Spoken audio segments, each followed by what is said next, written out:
Janelle stood motionless in the narrow hallway of her own house, one trembling hand resting on the brass doorknob, her whole body swaying with exhaustion. It was 11:45 p.m.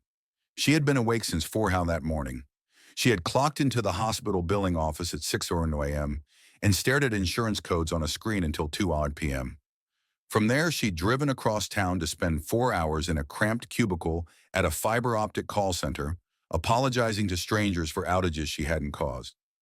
At 7:30 p.m., she tied on a black apron and pasted on a server's smile at a crowded chain restaurant, weaving between sticky tables until 10 around p.m. Then she'd driven to a glass office tower and spent an hour and a half vacuuming other people's conference rooms, emptying trash cans and wiping down desks that weren't hers. 4 jobs, one body. Her feet throbbed inside sneakers that had lost their cushion a year ago. Her lower back ached from lifting trash bags and pushing vacuums. Her eyes burned with that particular sandpaper sting that comes from too many days of too little sleep. But she had made it home. In her mind, she had already mapped the rest of the night. Shower, maybe half a sandwich if she could keep her eyes open long enough to chew, 4 hours of sleep if she was lucky, then up again at 4 a.m. to do it all over tomorrow. She wrapped her fingers more tightly around the doorknob, and then she heard his voice. Caleb's voice slipped through the bedroom door. Warm, loud, and carefree. It was the same tone he'd used back when they'd first met, back when she thought he was ambitious, driven, on the brink of something big. Back before she knew what his big plans really were. "Bro, I'm telling you, I got it made," Caleb said, his words spilling out in that lazy, joking drawl he used around his friends. Janelle froze. There was laughter in the background. Other men, on speakerphone. He was lying in their bed drinking her electricity, laughing with his boys while she stood in the hallway with a $10 clearance purse sliding off her shoulder. "She works 4 jobs, Caleb boasted. Hospital, call center, restaurant, and cleaning offices at night. The other men howled with laughter. "And you just chill?" one of them asked, almost disbelieving. "Pretty much." Janelle could hear the ice clink in his glass. She pictured the expensive whiskey he kept on the nightstand. The bottle she pretended not to notice on the rare evenings she made it home before midnight. "She thinks she's helping us get out of debt together," Caleb went on. "She thinks we're a team. She really believes that if she just pushes a little harder, we'll be fine." "That's cold, man," one of the guys said, but he was laughing too. "Cold?" "Nah," Caleb replied, a smug smile in his voice. "That's called being smart. Yeah, I made some bad bets. Gotten over my head with some cards or some parlays. But why should I be the one to suffer? I got myself a personal slave who thinks she's being a good wife." Something in Janelle's chest shattered cleanly, like glass under pressure. Her fingers slipped off the doorknob. Her purse slid off her shoulder and dropped to the hardwood with a soft thud. No one inside the bedroom noticed. No one paused. No one said, "Hey man, that's messed up." They just kept going. "What about that girl? What's her name?" "Lena?" another voice asked. "She's still around?" "Oh yeah," Caleb said, and Janelle could hear the grin. "Lena doesn't know about the debt. She thinks I'm killing it. I take her to nice spots, buy her nice things." He laughed. "She's fun, you know, not exhausted and whining all the time like Janelle." "You're using Janelle's money to date Lena," another man said, and now he just sounded impressed. "That's wild." "Where else would I get it?" Caleb snorted. "Janelle works so hard she doesn't even look at the accounts anymore. She just deposits the checks and keeps moving. I skim off the top for my personal expenses. She thinks every dollar is going to bills." The laughter that followed was the worst sound Janelle had ever heard. "She's so tired she doesn't even think straight anymore," Caleb added. "She's perfect." Janelle stumbled back a step, her legs suddenly loose and unreliable. Her lungs felt frozen. Her heart felt like someone had reached in and twisted it hard, just to see how much it would take for her to scream. She didn't scream. She backed away from the door, one hand clamped over her mouth, her breath coming in shallow, ragged pulls. She walked backwards down the hallway until her shoulder hit the wall by the kitchen, and she turned blindly, fingers fumbling for the light switch. The kitchen blinked on, sink full of dishes, his dishes, plates dusted with crumbs from takeout she hadn't eaten. A greasy pizza box slumped half open on the counter. 2 glasses, one with lipstick that wasn't hers, sitting by the sink. Her hands started to shake. 3 years. 3 years she had been doing this, stacking jobs, selling her time, trading sleep for survival. 3 years since Caleb had come home with wet eyes and shaking hands, talking about a few bad losses and one-time mistakes and gambling debts that got out of control. "I just need your help this once, babe," he'd said, kneeling in front of her on their living room rug. "We're a team. I swear I'll never let it get like this again." She had believed him. She had loved him. She had said the words wives are taught to say, for better or for worse, "We'll get through this. I've got you." So she took a second job, then a third, then a fourth. She stopped buying clothes. She rotated the same 3 pairs of scrubs and the same 2 black restaurant shirts until the fabric thinned. She learned to cut her own hair in the bathroom mirror with dull scissors. She canceled her gym membership.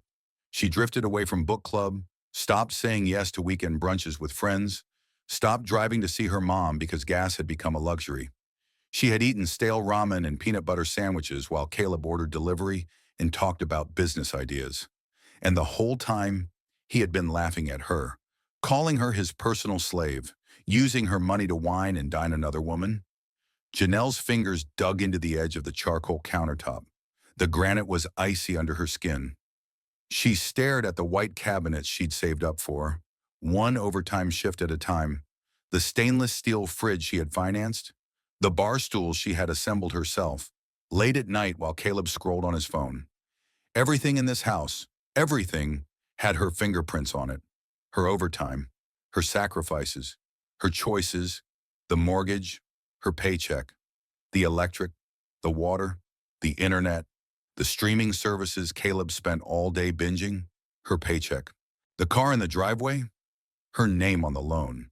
Caleb had built himself a palace of comfort on top of her back and had the nerve to call her a slave. Her phone buzzed in her pocket, loud against the dead quiet of the kitchen. She pulled it out with numb fingers. A text from the hospital scheduling system. "Staffing alert. Extra shift available tomorrow, 6 a.m. 2 p.m. Reply yes if you can cover." She'd already worked 6 days this week. Her bones throbbed just standing still. The logical, obedient part of her brain started to whisper, "Bills don't care if you're tired. Debt doesn't take a day off." Her thumb hovered over the keyboard. For 3 years, she had said yes to everything that took from her. Somewhere deep inside, under all the exhaustion and fear, something small and furious finally woke up. No. The word didn't leave her lips, but it detonated in her mind. No more. She lowered the phone slowly. She didn't know yet what she was going to do. She didn't know how she was going to untangle herself from Caleb's mess. But she knew one thing with absolute bone-deep certainty. She was never working another day to pay for his lies. Janelle bent down, picked up her purse from the hallway where it had fallen, and walked past the closed bedroom door. Caleb's voice floated through. Lighter now, joking about sports. They had moved on. She hadn't. She didn't open that door. Instead, she turned the knob of the room Caleb called his office, the one he had told her to stay out of because he needed privacy to work. Work. He hadn't held a job in 3 years. The overhead light flicked on, revealing chaos. Clothes on the floor. Empty beer bottles crowding the desk. Fast food bags overflowing from the trash can. Papers everywhere. Janelle stepped over a pile of dirty hoodies and went straight to the desk. She didn't know exactly what she was looking for. She only knew there had to be proof. The top drawer held the usual junk. Dead pens, old chargers, crumpled receipts. The second drawer had some notebooks filled with half-baked business ideas, streetwear brand, crypto coaching, sports podcasts. Nothing finished. The third drawer stuck for a second. She yanked it harder. Credit card statements. Stacks of them. She pulled one out and skimmed the numbers. $15,000. Another one, $22,000. Another, $8,000. Charge after charge from jewelry stores, boutique hotels, upscale restaurants she had never heard of, let alone visited, places he'd never taken her. Her vision blurred. The words swam, but she forced herself to keep reading. Latest payment, minimum only. Interest piling up. More late fees. He wasn't just drowning. He was drilling new holes into the bottom of the boat while she furiously bailed water out. Janelle took a photo of the first statement, then another, then another. Click, click, click. With each picture, her breathing steadied. Her hands stopped shaking. The shock cooled into something sharp and controlled. She had been in a fog for 3 years. Now suddenly, everything was very, very clear. She closed the drawer and pulled out the desk chair, tapping open her banking app with quick, precise motions. The joint account balance, $830. Just yesterday, she deposited her hospital paycheck. It should have been over $400. The transaction history showed exactly what she feared. Deposit by 1-437-22. Transfer to Caleb checking, 900 root. Online purchase, 89.99. Food delivery, 52.14. Gas station, 32.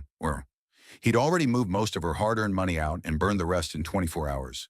Janelle stared at the screen. This wasn't love. This wasn't partnership. This was theft. Slow, systematic theft with a smile. She stepped out of the office, turned off the light, and closed the door softly. The house felt different now. Less like home, more like a crime scene she had just woken up in. She went to the small guest bathroom, the one Caleb never used, and locked the door behind her. The overhead fan hummed softly. Janelle sat on the edge of the bathtub, phone in hand, heart pounding. The mirror across from her showed a woman she barely recognized. Dark circles under her brown eyes, hair pulled into a fraying bun, blue scrubs wrinkled from a 16-hour day. "Who did I become for you?" she whispered to the empty room. She opened her email app. For a moment, she just sat there, thumb hovering. Her co-worker at the hospital, Rosa, who'd survived her own disaster of a marriage, had once mentioned a divorce attorney. Smart, tough, fair. Janelle typed into the search bar, "Rosa lawyer divorce." The email popped up. "If you ever need her, Patricia Monroe, she saved my life." There was a phone number and an email address. Janelle stared at the screen. Her entire body screamed for sleep. But if she slept now, she knew exactly what would happen. She'd wake up at 4:01 a.m., go to the hospital, then the call center, then the restaurant, then the office building. She'd keep bleeding for a man who called her his slave and joked about how easy it all was. She opened a new email. Subject, "I need help." Her fingers moved faster than her fear. "Dear Ms. Monroe, my name is Janelle Porter. I've been married for 8 years. For the last 3, I've been working 4 jobs to pay off debts my husband says are ours. Tonight, I overheard him on speakerphone calling me his personal slave and bragging about using my money to take another woman out. I have photos of his credit card statements and bank transfers. I'm exhausted, scared, and I don't know where to start. I want to know what my options are. I want to know if I can get out of this without ending up homeless and buried under his debt. Please tell me what to do." She read it twice. Her thumb hovered over send. Her chest tightened. Some old familiar voice whispered, "Maybe you're overreacting. Maybe he didn't mean it. Maybe you should talk to him first. Maybe it's your job to fix this." Another voice, newer, quieter but stronger, answered back. "He called you his slave." Out loud, to people who laughed. She hit send. The email whooshed away into the ether. Janelle exhaled slowly. In the bedroom, she heard Caleb laugh at something on the TV now. The call must have ended.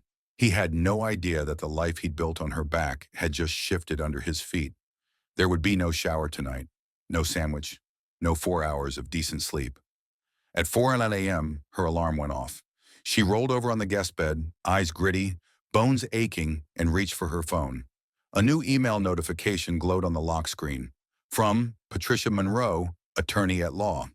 Subject, Re. "I need help. I received your message. I can meet tomorrow at 9:30 a.m. Come alone. Bring anything you have. Statements, photos, notes. We'll talk through everything. You are not trapped." Janelle stared at the words. "You are not trapped," until they blurred. Then she sat up, pulled on clean scrubs, and tied her hair back. Caleb was snoring loudly when she slipped out of the house and into the pre-dawn darkness. The drive to the hospital blurred.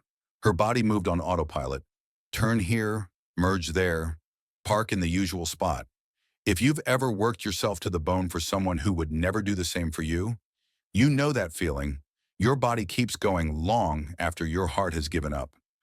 By 7:30 a.m., Janelle was at her desk in the billing department, her computer humming, her headset ready. Claims codes scrolled across the screen. She wasn't really seeing them. At 10 m, Rosa appeared at her cubicle with 2 coffees and an assessing look. "You look like you worked a double, and then wrestled a tornado," Rosa said, setting the extra cup on Janelle's desk. "Worse than usual, and that's saying something." Janelle managed a hollow laugh. "That bad, huh?" Rosa pulled up the visitor chair and sat down, folding her arms. "When's the last time you had a real day off, Nina?" Janelle stared at the coffee cup. "I don't remember." "That's not cute," Rosa said gently. "That's dangerous." Janelle swallowed. Her throat felt tight. "Rosa," she said quietly, "what was the name of that lawyer you told me about? The one who handled your divorce?" Rosa went still. When she spoke, her voice was different. Soft, serious. "Patricia Monroe." "I emailed her last night," Janelle whispered. "I overheard Caleb talking to his friends. He called me his personal slave. He's been using my money to take another woman on vacations." Rosa's eyes flashed. For a second, Janelle saw pure, protective rage. "Say that again," Rosa said. Janelle did. She told her about the call through the bedroom door, the word slave, the laughter, the whiskey. She told her about the hidden statements in the office, the joint account constantly being bled dry. She left out the worst of her shame, but Rosa could fill in the blanks. Women like Rosa always could. By the time Janelle finished, her hands were shaking again. Rosa reached across the desk and took one of them, squeezing. "Hee-ha," she said quietly. "That man is not a husband. He's a parasite. And the fact that you're sitting here awake enough to even tell me this after working 4 jobs, that tells me something very important." "What?" "That you're stronger than he ever gave you credit for. Strong enough to leave." Rosa's eyes softened. "What did Patricia say?"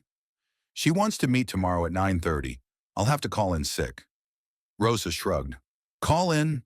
We'll survive without you for one day. You won't survive much longer like this." Janelle exhaled. "I'm scared." "Of course you are," Rosa said. "Leaving is always scary. But staying?" She shook her head. "Staying kills you slowly. Ask me how I know." Janelle nodded. She did know. She could feel it in every aching bone, every missed memory, every year of her life that had blurred into the same endless cycle of work and collapse. By the end of her shift, she had made up her mind. On the time-off request portal, her fingers hesitated for less than a second before she selected sick day for tomorrow and clicked submit. When she walked out of the hospital into the afternoon light, something subtle but real had shifted. The world looked the same. Cars in the lot, people hurrying in and out. But in Janelle's mind, the timeline had split. There was before, the woman who worked 4 jobs for a man who called her his slave. And there was after, the woman walking toward a lawyer's office in the morning with a folder full of evidence and a quiet, growing conviction. Caleb thought she was too tired to think. He had no idea how dangerous a tired woman becomes when she finally wakes up. The next morning, Janelle did something she hadn't done in 18 months. She called in sick. Her thumb hovered over the "call supervisor" button for a moment, old guilt flaring. For years, she had been the reliable one. The one who showed up half dead rather than cancel. The one who took extra shifts and never said no. But this time, she wasn't backing out. "Hey, it's Janelle," she told her manager when the call connected. "I'm not feeling well today. I won't be able to come in." There was a pause on the other end. "You sick? You sure you're okay?" "I will be," she said. "I just need one day." She hung up before her courage had time to evaporate. Caleb was still snoring when she slipped out of the house in her one decent blazer and the black slacks she'd bought years ago for an interview that never led anywhere. The sun was low, the city still waking up, but her heart was pounding like she was already late for something important. Patricia Monroe's office was on the 7th floor of a clean, quiet building downtown. The waiting room smelled faintly of coffee and lemon cleaner. Soft instrumental music played in the background. A woman in her early 50s with short silver-streaked hair and sharp, kind eyes stepped out from a doorway. "Janelle?" she called. Yes, Janelle said, standing up too quickly. Her knees wobbled. Patricia noticed and gave her a small, steadying smile. I'm Patricia. Come on back. The office was small but orderly. Diplomas lined the walls. Law school, bar admissions, continuing education certificates. There was a photo on the credenza of Patricia with two teenagers, all three laughing at something off camera. Sit wherever you're comfortable, Patricia said, settling into the chair behind her desk and flipping open a legal pad. You wrote that you work 4 jobs and your husband has gambling debts he says are shared. Why don't you tell me the whole story from the beginning? At first, Janelle's voice shook. Shame has a way of wrapping itself around your throat when you talk about being used. But Patricia just listened. No gasping, no judgments. Just quiet, focused attention and the occasional clarifying question. Janelle told her everything. Caleb's tears 3 years ago, the promises, the extra job, then another, the mounting debt, the excuses, the way she had slowly given up her own life, the overheard conversation through the bedroom door, the word slave, the laughter, the other woman, Lena, she'd only just learned about. When she was done, the room was quiet except for the soft hum of the AC. Patricia laid her pen down carefully. First, she said calmly, I want you to hear this very clearly. None of this is your fault. Janelle's chest tightened. She nodded reflexively, but inside she disagreed. How could it not be her fault? Wasn't she the one who stayed? The one who took more shifts? The one who kept saying yes? Patricia seemed to read all of that on her face. You believed your husband when he said you were helping your family, Patricia continued. You trusted him. You supported him. Those are strengths, not flaws. What he did was exploit those strengths. That's on him, not you. Janelle stared at her hands, twisted together in her lap. What if it's too late? What if I'm stuck with his mess forever? Patricia's expression shifted from empathy to something more like strategy. Let's talk about the debts, she said briskly. Did you sign any of the credit card applications? Loan forms? Casino markers? Janelle thought back to the stacks of paper Caleb used to wave at her. He always said he'd handle the paperwork. I don't remember signing anything but the mortgage. The house is in my name. Patricia's lips curved into something that looked almost like satisfaction. Then as long as he didn't forge your signature, most of these debts are legally his, she said, especially gambling-related ones. If you didn't consent and there's no joint agreement, they don't get to drag you down with him. Janelle blinked. You mean I'm not responsible for the $50,000-$60,000 he ran up? From what you've described, Patricia said, those are Caleb's problems, not yours. We'll verify. But yes, that's what the law says. And if he's been siphoning money out of a joint account to fund an affair without your knowledge, that's financial misconduct. Judges don't like that. The word judges made everything suddenly, terrifyingly real. So what do I do? Janelle asked. I don't have savings. If I walk out, I feel like I'll just end up sleeping in my car, and he still has access to my checks. Patricia turned the legal pad toward herself and started writing in neat bullet points. Step 1, she said, separate your money.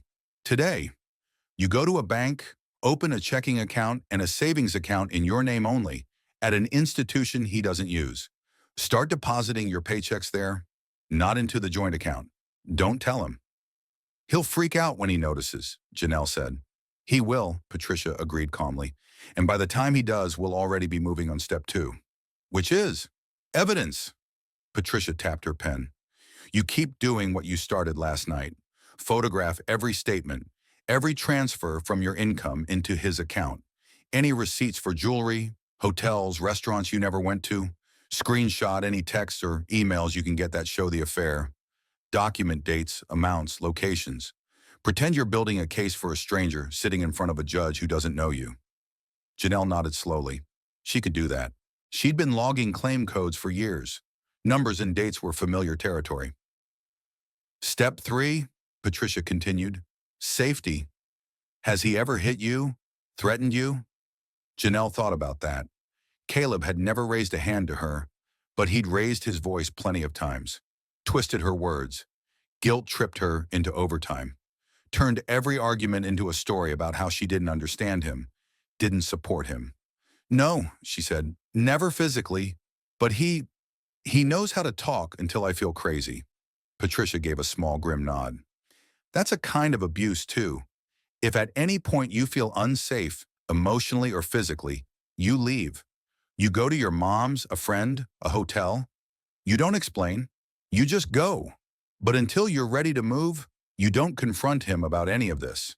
You smile, you nod, you let him believe you're still asleep. Understood? Don't confront him, Janelle repeated. Just collect proof and move my money. Exactly. Kidim. Patricia wrote down a name on a business card and slid it across the desk. And I want you to call this person. She's a therapist, Dr. Simone. She specializes in financial and emotional abuse. You've been under extreme stress for a long time. You don't have to go through this alone. Janelle picked up the card. It felt heavier than it looked. How long will this take? She asked. The divorce.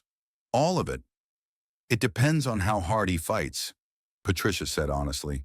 If he tries to play victim, it could be drawn out. But with the paper trail you're describing and the fact that the house is in your name, I like your odds. Our goal is simple. You walk away free of his debts with as much stability as we can get you. He keeps the mess he made. Janelle's throat tightened. For 3 years, she whispered, I've been waking up at 4 a.m. to clean up his mess. Patricia met her eyes. Then it's time he learns what it feels like to sit in his own trash. The meeting lasted an hour. When Janelle left, the world outside looked the same, but it didn't feel the same. She clutched a folder of notes Patricia had printed for her. Checklists, timelines, legal definitions, the phrase financial abuse circled twice. She didn't go home. She drove straight to a branch of a bank Caleb didn't use, walked up to the teller and said, I'd like to open an account in my name only. 40 minutes later, she had a checking account, a savings account, and a debit card still warm from the printer. She transferred every cent from the joint account into her new one.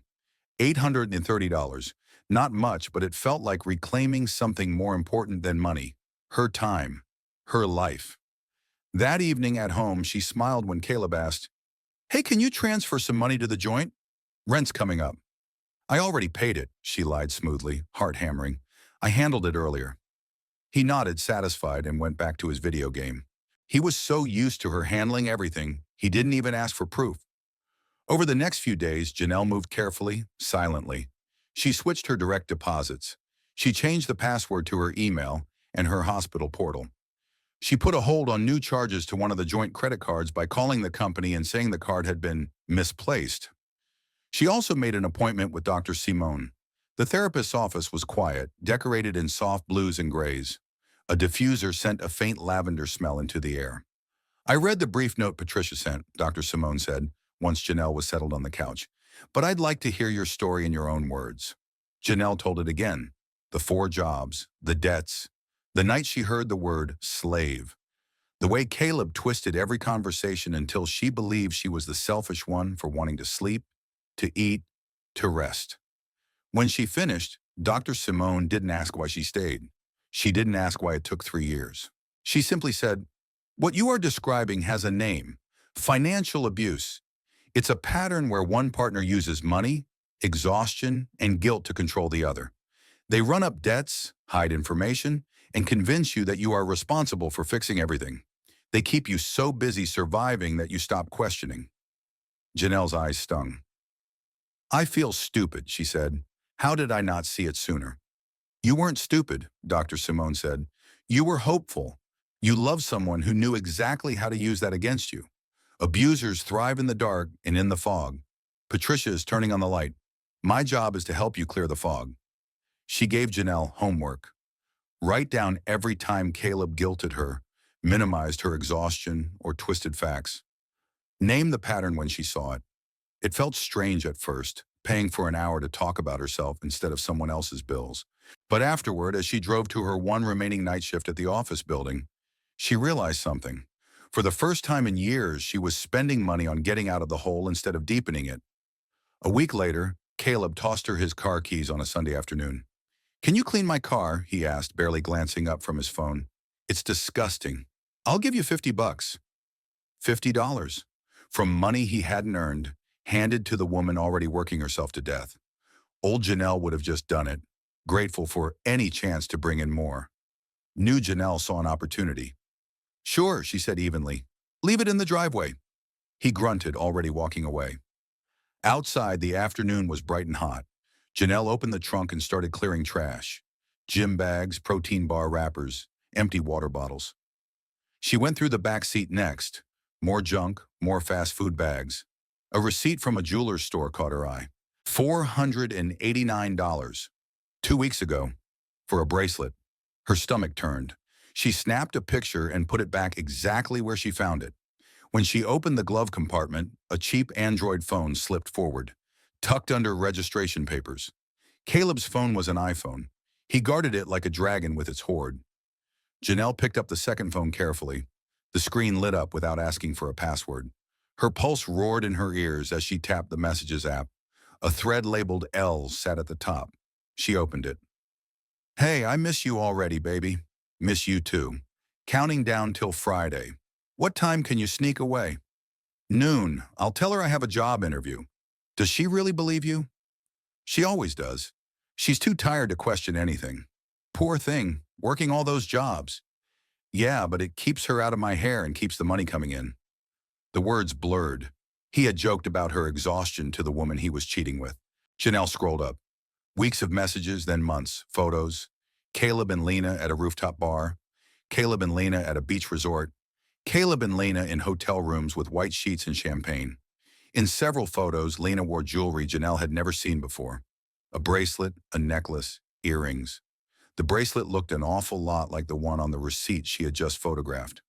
Lena looked young, mid-20s, long copper-red hair, big smile, eyes lit with a kind of carefree joy that only exists when you believe you're safe. Janelle's hands shook, but she did what Patricia told her to do. She didn't cry. She didn't call Caleb. She took pictures. Every text, every photo, every, I'll tell her I'm working late. Every, she thinks we're almost out of debt.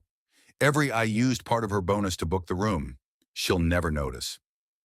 By the time Caleb pulled into the driveway 2 hours later, the car was immaculate. He walked around it, whistling. Damn, he said. You did good. He handed her $50, two 20s and a 10, from a wallet filled with cash she had never seen. Thanks, she said, taking the bills. They felt greasy somehow, her money repackaged as a favor. That night, after he'd fallen asleep on the couch with some action movie blaring, Janelle locked herself in the guest room and emailed Patricia. Subject, more evidence. She attached the photos of the secret phone, the jewelry receipt, the text thread where he called her the perfect workhorse. Patricia replied within minutes. This is extremely helpful. Do not confront him about the phone. Keep it exactly where it was. We'll decide when to use this. Keep moving your money. Keep saving. You're doing everything right. For the first time in 3 years, someone had told Janelle that sentence. You're doing everything right. She cried then, not from pain, but from the crushing realization of how long she had lived without that affirmation. Over the next weeks, Janelle became two people. On the surface, she played the same role she always had. The dependable wife, the woman with too many jobs, the one who answered, I'm just tired when someone asked how she was. Underneath, she was something else entirely. Strategist, collector of evidence, woman with a countdown clock in her head. She quit the restaurant job first. Her manager was annoyed. Caleb was confused. We need the money, he protested. You've been saying that for 3 years, she said lightly. I'm burning out. I'll pick up more call center hours. He shrugged and went back to his game. As long as the bills kept getting paid, he didn't really care where the money came from. At the library on her nights off, Janelle used a loaner laptop to build a spreadsheet, column after column of dates, balances, and charges. She knew the language of bills like other people knew sports stats. Under Caleb created debt, she listed every card and loan. Total $97,000. Under my contribution, she listed how much of her income had gone into paying minimums in emergency lump sums. Total, terrifying. Under evidence, she cataloged everything. Screenshots, photos, receipts, texts, emails. She printed the spreadsheet and stored copies in 3 places. In her locker at the hospital, in a folder at Patricia's office, and in a new safety deposit box at her bank. When she sat across from Dr. Simone, the therapist nodded approvingly. "You're reclaiming your own story," she said. "You're seeing patterns instead of excuses. That's the difference between being trapped and planning an escape." "How long will it take to be free?" Janelle asked. "That depends on what you mean by free," Dr. Simone replied. "Legally, a few months, maybe a year. Emotionally, that's a journey. But you've already taken the hardest step. You stop believing that this is the life you deserve." One evening, 3 weeks into her secret plan, a text from an unknown number buzzed on Janelle's phone. "Hi, is this Janelle? This is Lena. We need to talk." Janelle's blood went cold. Another text followed quickly. "He gave me your number a long time ago, in case of emergency. I just found out he's still married. He told me you were separated." "Is that true?" Janelle stared at the screen. She thought of the text where Lena laughed about poor Janelle working herself into the ground, the selfies at restaurants bought with Janelle's exhaustion, the poor thing jokes. Some part of her wanted to unload everything. Another part was simply done. She typed, "We are not separated. We are married. You can have him." 3 dots appeared instantly. Then, "I didn't know. I swear. He told me the divorce was almost final. I thought—" Janelle cut her off. "He lied. About everything. He has no job, no savings, and close to 100K in debt. I've been working 4 jobs to keep him afloat. When I leave, and I am leaving, that becomes his problem. Once again, you're welcome to him. Just know what you're taking." She put the phone down before she saw the reply. Whatever happened between Caleb and Lena next was no longer hers to fix. She had bigger things to think about, like the day Patricia called and said, "You're ready. We have enough. The accounts are separate. You have a small emergency fund. It's time to file." Janelle's stomach flipped. "Once we file and he's served," Patricia said, "everything shifts. He'll probably panic. He may try to guilt you. He may promise to change.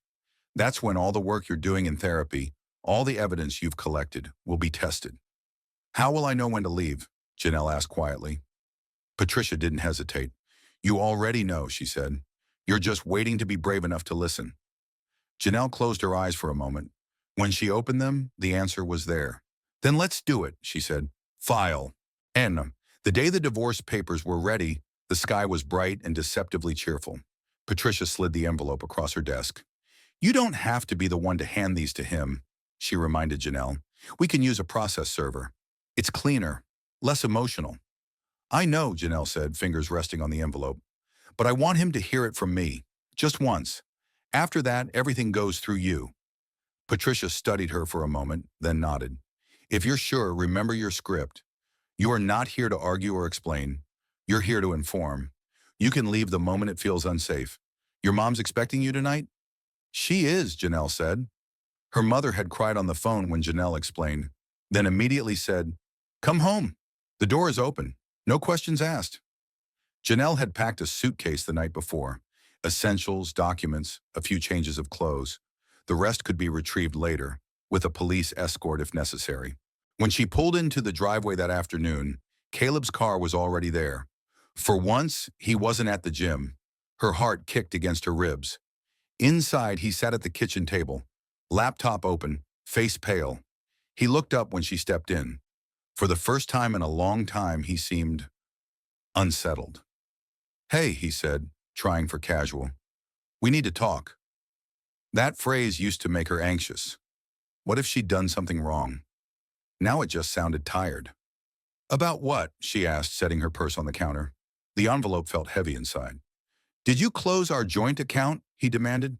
"My card got declined. The bank says there's no money in there." "I moved my paychecks to a separate account," Janelle said evenly. "Money I earn goes there now." "You can't do that," his voice cracked. "We have bills." "No," she corrected softly. "You have debts. I have bills." Caleb pushed his chair back, standing. "We're married, Janelle. Your money is our money." She tilted her head. "Where is your money then? You haven't worked in 3 years. In that time, I've been paying your gambling debts while you take your girlfriend to nice restaurants. Does she know her dinners were paid for with my overtime?" He froze, color draining from his face. "What are you talking about?" I've seen the cards, Caleb. The secret phone, the text messages, the receipts, the "I'll tell her I'm at a job interview" texts. He tried to roar over her. You went through my stuff? That's illegal? She finished for him. No, going through our joint finances is not illegal. Running up debt in my name without my consent would be. Draining our account while calling me your slave might not be a crime, but it's definitely something a judge will be interested in. His mouth opened and closed. He looked like someone had pulled the ground out from under him. It's not what you think, he tried. That stuff with Lena, it was a mistake. I was going to end it. You and me, we're a team. Teams share the work, Janelle said. Teams share the risk. Teams don't put one player on the field and then gamble away the entire season from the couch. She pulled the envelope from her bag and laid it on the table between them. What's that? He asked, though his eyes said he already knew. Petition for dissolution of marriage, she said quietly. You've been served. He stared at the envelope like it was a venomous snake. You're not serious, he said finally. Come on, Janelle. We've been together 8 years. You're just tired. You're not thinking straight. You're right about one thing, she replied. I am tired. I'm tired of working myself to death while you brag about having a personal slave. I'm tired of you spending my money on hotel rooms and bracelets. I'm tired of believing you'll change when you've shown me exactly who you are. He flinched. You heard that? On the phone? Babe, I was just talking trash. You know how guys are. I know exactly how you are, she said, and I'm done. She turned away before he could see the emotion in her eyes and walked down the hall to the guest room. The suitcase sat by the bed, zipped and ready. Caleb followed her, voice rising. Where are you going? Somewhere you're not, she said, rolling the suitcase upright. You can't just leave.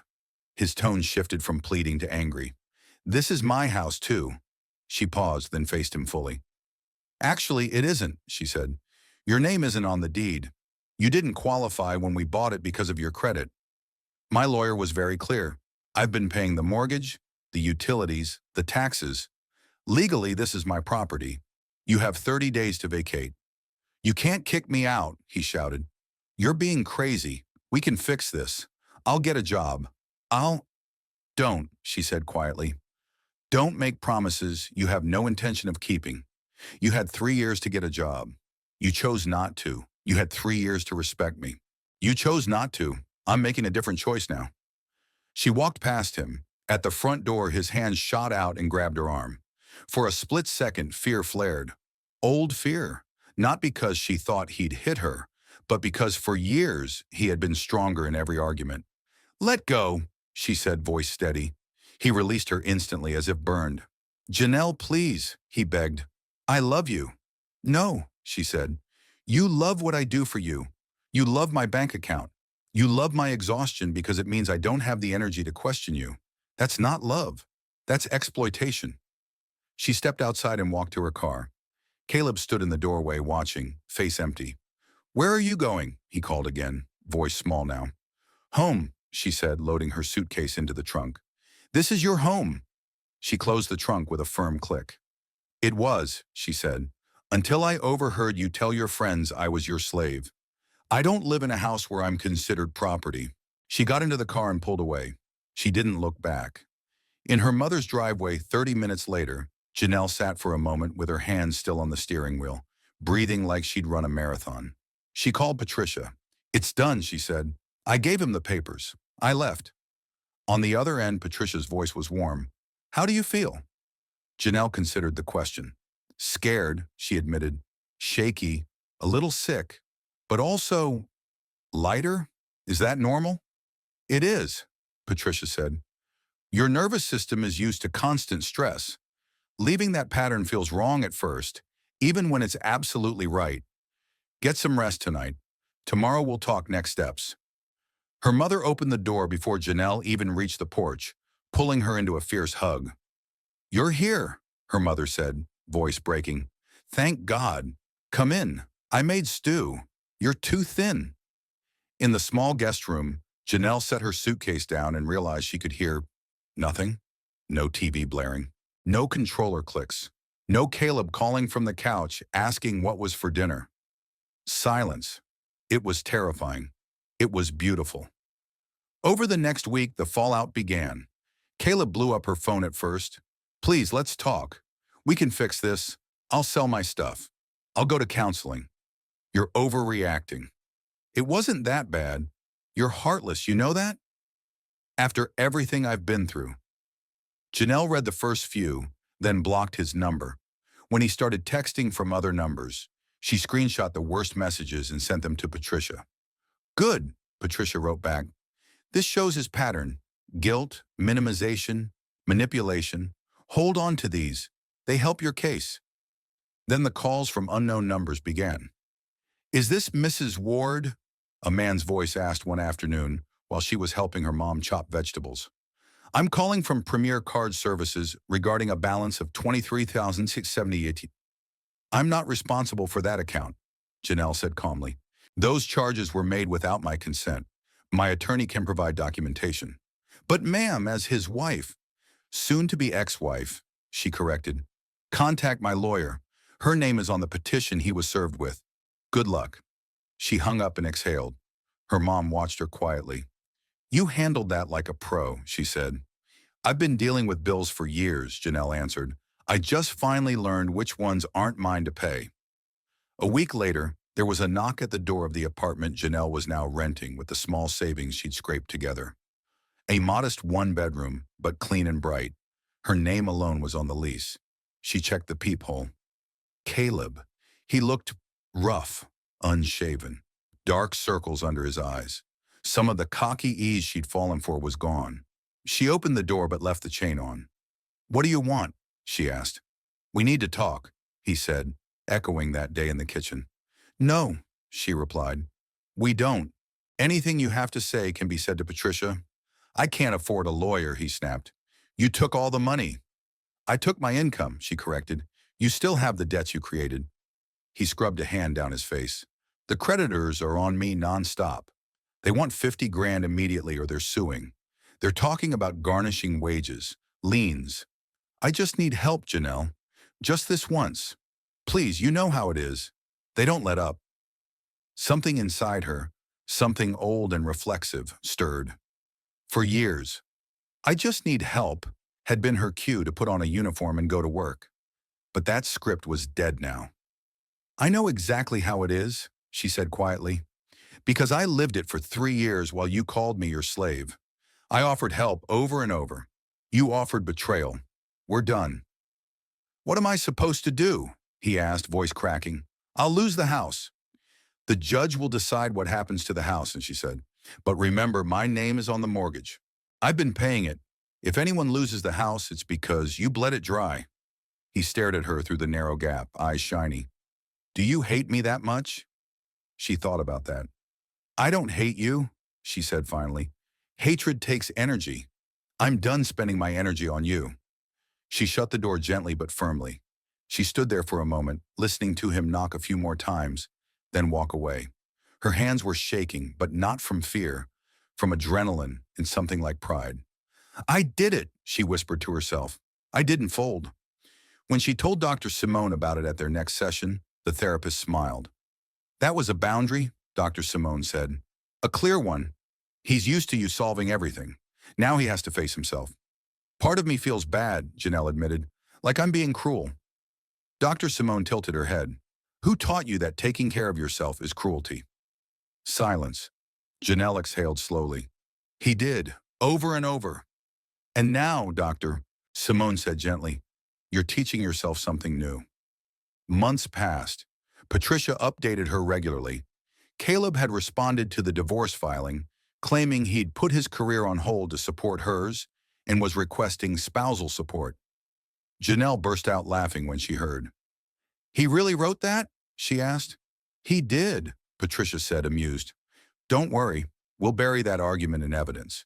Your work history versus his, the secret phone, the statements. He doesn't stand a chance, but it may drag the process out a bit. Let it, Janelle said. Every month that passes is another month he has to live with his own choices. In the meantime, Janelle's life, her real life, slowly began to form. The hospital offered her a full-time administrative position with more pay and regular hours. For the first time in years, She worked one job during the day instead of sprinting between four. She enrolled in evening classes to finish the physical therapy degree she'd put on hold when Caleb had convinced her his business was more important. She found herself with something she hadn't had in a very long time: weekends. At first, free time felt wrong. She woke up on Saturdays with prickling anxiety, her brain convinced she'd forgotten a shift. Slowly, though, her body started to trust the new rhythm. She had dinner with her mom on Sundays. She went for walks. She sat in coffee shops and read. She learned what foods she liked that weren't eaten over a steering wheel between jobs. When Rosa invited her to a small cookout and introduced her to a tall, soft-spoken accountant named Malik, Janelle almost said she wasn't ready. But Malik listened when she talked. Really listened. He didn't rush to fix her. He didn't make jokes about how crazy his exes were or how hard he worked while women just spent his money. When she told him on their third conversation, "I'm recently separated. It was bad. I'm still figuring out who I am," he just nodded and said, "Thanks for trusting me with that. We can go as slow as you need." No pressure, no guilt. It felt unfamiliar in the best way. 6 months after she'd left Caleb, the final court date arrived. She sat beside Patricia at a polished wooden table, hands folded, listening as the judge paged through the file. Bank statements, pay stubs, photos, screenshots. Caleb's lawyer, one of the cheaper ones, clearly, tried to argue that Janelle had benefited from the lifestyle his debt had created. "What lifestyle?" the judge asked dryly. "Working 4 jobs while he attended gyms and hotels?" Caleb squirmed in his seat. In the end, the ruling was clear and mercifully swift. Divorce granted. No spousal support to Caleb. The house awarded to Janelle. All gambling and credit card debts in Caleb's name remained his responsibility alone. Outside the courthouse, Patricia shook Janelle's hand. "You're free," she said simply. Janelle looked up at the sky. It was the same color as the day she'd first walked into Patricia's office, but she wasn't the same woman. "Thank you," she said, voice thick. "Thank yourself," Patricia replied. "You did the work. I just translated it into legal language." 2 weeks later, Janelle sold the house. She could have moved back in and tried to reclaim it. Instead, she chose to let it go.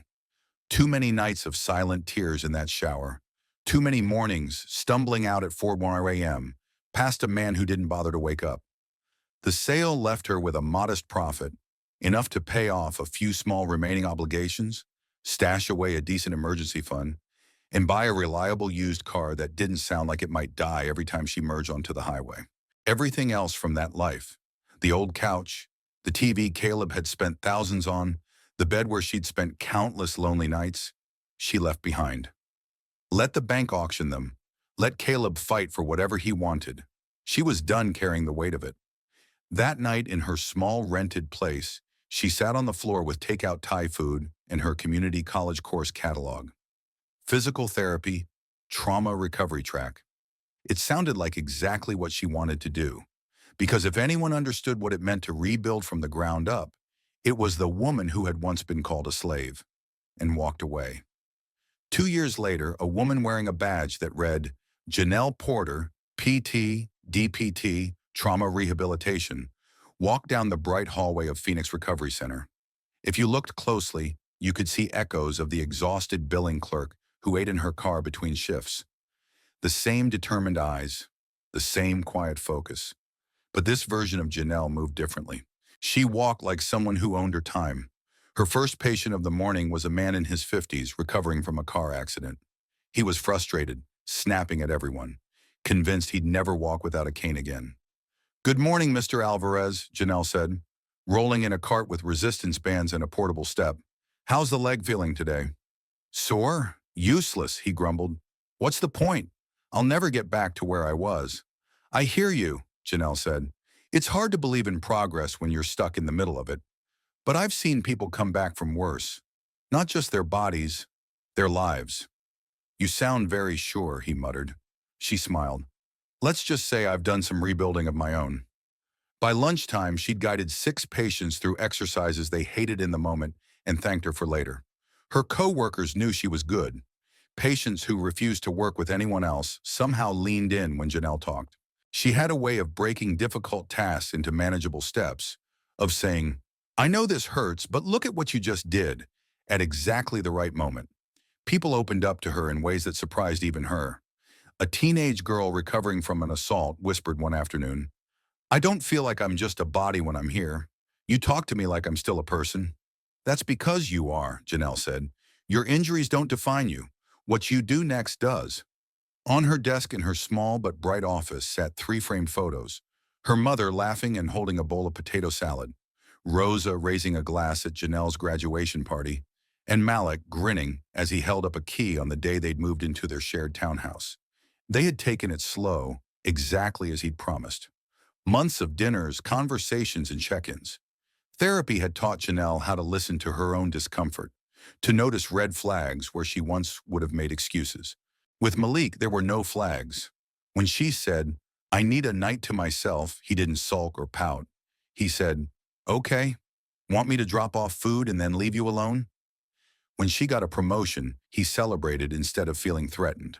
When she talked about finishing her doctorate, he sat with her on the couch and helped her plan out the logistics. Your wins are my wins, he told her. That's how partnership works. One Saturday afternoon, they wandered into a home decor store just to browse. Janelle stopped in front of a small silver bracelet with a phoenix charm. It was nothing like the heavy, flashy pieces Caleb used to buy for Lena. This one was delicate, simple, a bird rising from what looked like stylized flames. You should get that, Malik said. She shrugged. Maybe someday. The next month on her birthday, he slid a small box across the table at dinner. Inside was the bracelet. I thought it fit, he said, a little shy. You know, with everything you've come back from. Janelle had to blink a few times before she trusted herself to speak. It's perfect, she managed. The night of her 36th birthday, their backyard was full. Rosa, her hospital friends, classmates from her grad program, co-workers from the rehab center, a few of Malik's friends. Her mom held court at the picnic table telling everyone, you should have seen this girl hauling herself to 4 jobs like she was a machine. Now look at her. Someone popped a bottle of champagne. Malik tapped his glass. Can we toast? He called. People quieted. To Janelle, he said, who went from working herself to the bone for a man who didn't deserve her to building a life and career that absolutely does. You showed all of us what it looks like to walk out of a fire and not just survive, but shine. We are so proud of you. Everyone raised their glasses.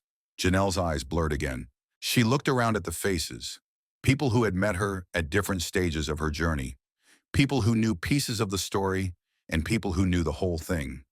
Thank you, she said. There was a time not that long ago when my entire world was work and debt and begging someone to see my effort. I thought exhaustion was normal. I thought misery meant I was doing marriage right. Soft murmurs of sympathy rippled around the yard. I overheard a phone call one night, she continued. I heard my husband bragging that he had a personal slave who worked 4 jobs so he didn't have to. That was the worst night of my life, and the best thing that ever happened to me, because it woke me up. She smiled a little sadly. I won't pretend it was easy. Leaving hurt, starting over hurt, looking at my own patterns hurt. But I want anyone who hears this, anyone who's staying somewhere that's killing them, to know you are not trapped. There is a life on the other side of that door. You just have to be willing to walk through it. Her mother wiped at her eyes. Rosa clapped the loudest. Later that evening, as the sun set and the guests drifted out, Janelle and Malik sat on the back steps, shoulders touching. Do you ever think about him? Malik asked quietly. He didn't say Caleb's name. He never did, unless she brought it up first. Less and less, she said honestly. Mostly when I'm working with patients who are stuck in something they think they can't leave. I remember how it felt. Then I remember how it feels now. As if on cue, her phone buzzed. Unknown number. She almost ignored it, then answered. Hello? Hi, a hesitant female voice said. Is this Janelle? Yes. It's Lena, the voice said. We met years ago. Sort of.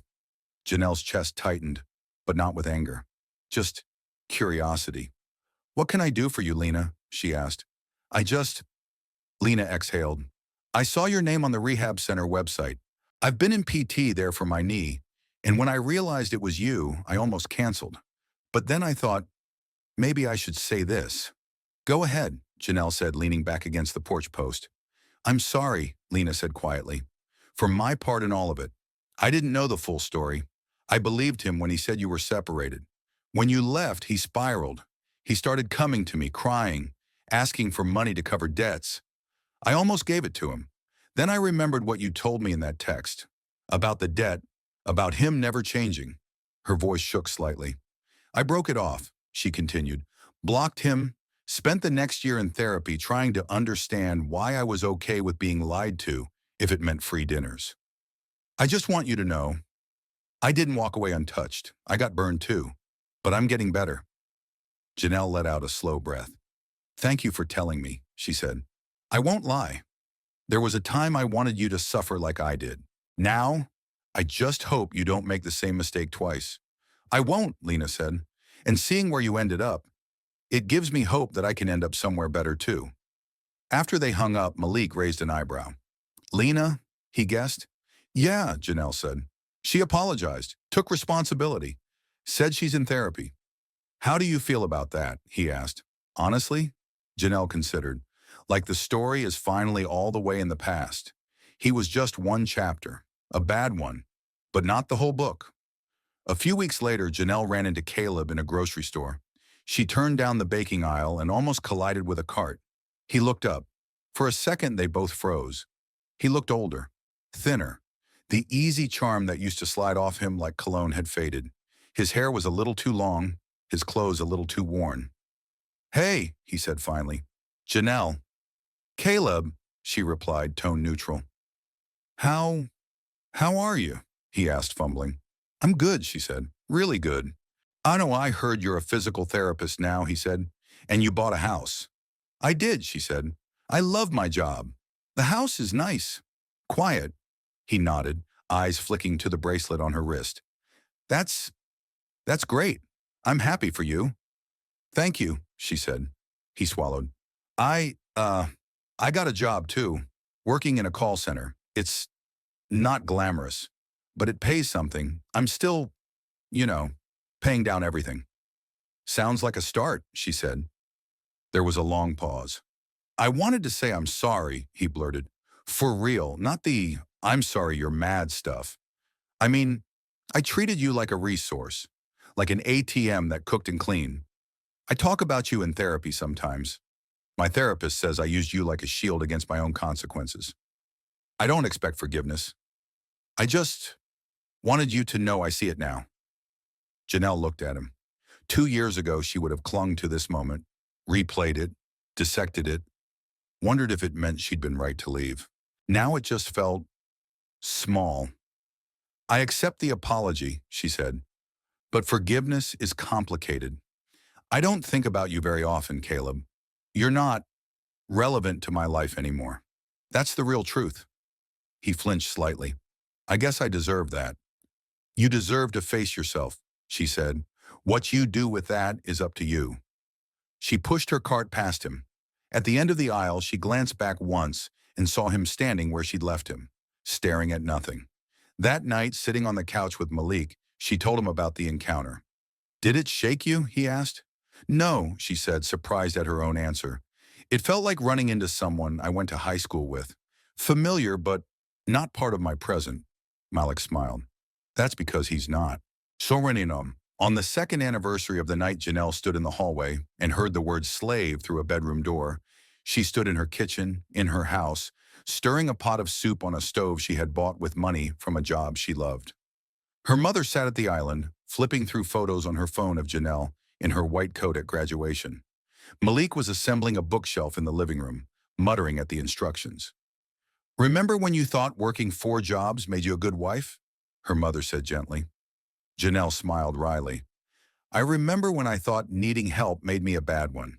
Well, her mother said, look at you now, asking for help when you need it, saying no when you're exhausted, loving someone who carries his own weight.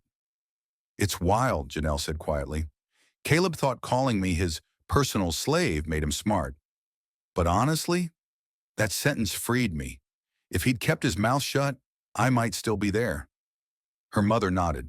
Funny how abusers sometimes hand you the key to your own cage without realizing it. That night, after her mom went home and the dishes were washed, Janelle stepped out onto the small back deck. The sky was clear. Stars pricked the darkness.